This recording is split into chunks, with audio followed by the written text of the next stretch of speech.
लखनऊ से आरबी वर्मा जी, स्वागत है आपका। नमस्कार शैलजा जी। नमस्कार सर। नमस्कार वर्मा साहब, बहुत स्वागत आपका। धन्यवाद सर। अभी पहले बात किया था मैंने 1.5 महीने पहले।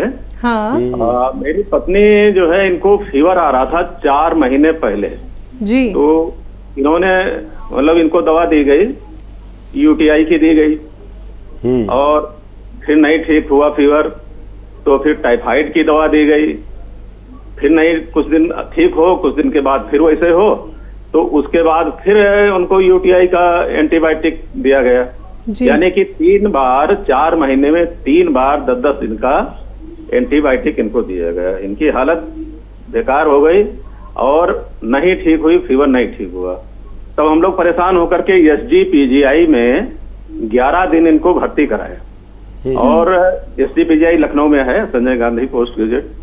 तो वहां पर जो है 11 दिन में इनको जांच वांच कराई गई, सारी जांच, यानी CT स्कैन, एक्सरे, हाथ का, पेट का और सब मतलब कराया गया जी। और कई बार बलगम कराया गया, खून की जांच कराई, स्टूल की, यूरिन की, सब कराया गया जी। तो इनको कोई भी चीज बीमारी इनको नहीं डिटेक्ट हुई। केवल इनको हाइपरथायराइडिज्म ये डिटेक्ट हुआ है और जिसमें T4 214 आया, TSH इनका 0.001 आया। तो बाद में इनकी दवा जो है चालू की गई है और RA इनको पहले से था, रूमेटॉइड अर्थराइटिस की दवा हम आपके यहाँ से 2.5 साल से कर भी रहे थे, फायदा भी बहुत हुआ। लेकिन ये बीच में जो डेवलपमेंट किसी कारण से हुई है, चूंकि स्टेरॉइड भी 2-3 महीने लिया था इन्होंने, तो बड़ा गड़बड़ हो गया। अब वहां पर जो हाइपरथायराइडिज्म ही केवल डिटेक्ट किया है जी। और रूमेटॉइड अर्थराइटिस इनको पहले से है और इनका पल्स रेट 130 के करीब होता था और बाकी BP की जो रीडिंग है वो लगभग बहुत ज्यादा नहीं अंतर थी, लेकिन पल्स रेट ज्यादा था। तो इनको हाई BP की दवा भी स्टार्ट की गई है और रूमेटॉइड के लिए भी अंग्रेजी दवा स्टार्ट की गई है और एक साल्ट आता है हाइपरथायराइडिज्म के लिए, न्यू मर्काजॉल 10 mg, न्यू मर्काजॉल 10 mg सुबह शाम ये इनको दिया जा रहा है।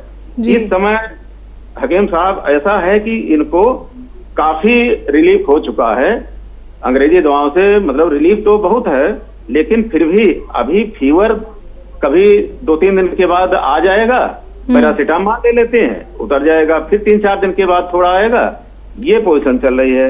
मैंने अभी जो है डॉक्टर जफर को आपके क्लिनिक पर दिखाया था, मतलब बताया था जाकर के पूरी पोजीशन, तो उन्होंने हमको बहुत सी दवाएं जैसे कि P care, S care, R care, joint fort, A care, Tulsi plus, bamboo plus, हल्दी प्लस, नमक शिवरंजनी, इतनी चीजें हमको दिया है।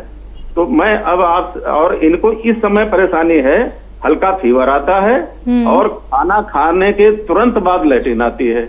लैट्रिन ठीक होती है थोड़ी सी मात्रा में जी। और बाकी तकलीफ इस समय इनको नहीं है। इस समय इनको तकलीफ केवल फीवर की है, जो 2-3 दिन के बाद थोड़ा सा आता है, 99-100 के बीच रहता है और एक टैबलेट देने के बाद वो फिर 3-4 दिन के लिए मतलब ठीक हो जाता है। और खाने के बाद इनको लैट्रिन थोड़ी मात्रा में होती है, लैट्रिन पतली वतली नहीं होती, लैट्रिन ठीक होती है, लेकिन थोड़ी मात्रा में हर बार होती है जब खाते हैं।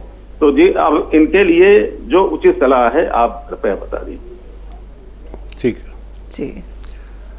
बहुत सम्मानीय है वर्मा साहब हमारे लिए, और उतनी सम्मानीय आपकी पत्नी है, और इन हालात से हर शख्स को गुजरना होता है। अस्पतालों और बुखारों और बीमारियों के हालात से सबको गुजरना होता है, यहाँ तक कि हमें भी गुजरना होता है। और कभी परेशानी यही होती है कि जो बीमारी है वो डिटेक्ट नहीं होती और अंदाजे से दवाएं चलती रहती हैं। तो देखिए इतने दवाएं ले रही हैं तो नमक शिवरंजनी इनके लिए ज़रूरी है, कम से कम 2 टाइम 2-2 चुटकी आप इन्हें दिया करें। तो इससे वो दवाओं के जो नुकसानात हैं वो जाहिर जो नहीं होते और नुकसानात हैं तो वो ज़ाया होते रहेंगे, निकलते रहेंगे। कोई भी दवा इन्हें नुकसान पहुंचा कर नहीं जाएगी, ख़ासतौर पर एलोपैथिक। फिर जॉइंट में अगर दर्द है तो जॉइंट फोर्ड दें या एस्केयर दें या टी केयर दें, लेकिन अलग अलग दें, एक साथ ना दें। ये दवाएं अगर सुबह को जॉइंट फोर्ड दिया है तो शाम को वो दें, टी केयर या एस्केयर जो भी है, और उसी हिसाब से ये दोनों दवाएं एक साथ ना दें। और जो भी दवाएं दी हैं वो एक साथ भी दे सकते हैं, लेकिन जॉइंट फोर्ड या टी केयर या एस्केयर एक साथ बिल्कुल ना दें, और गोनसिया भी एक साथ ना दें, अलग अलग टाइमों में दें।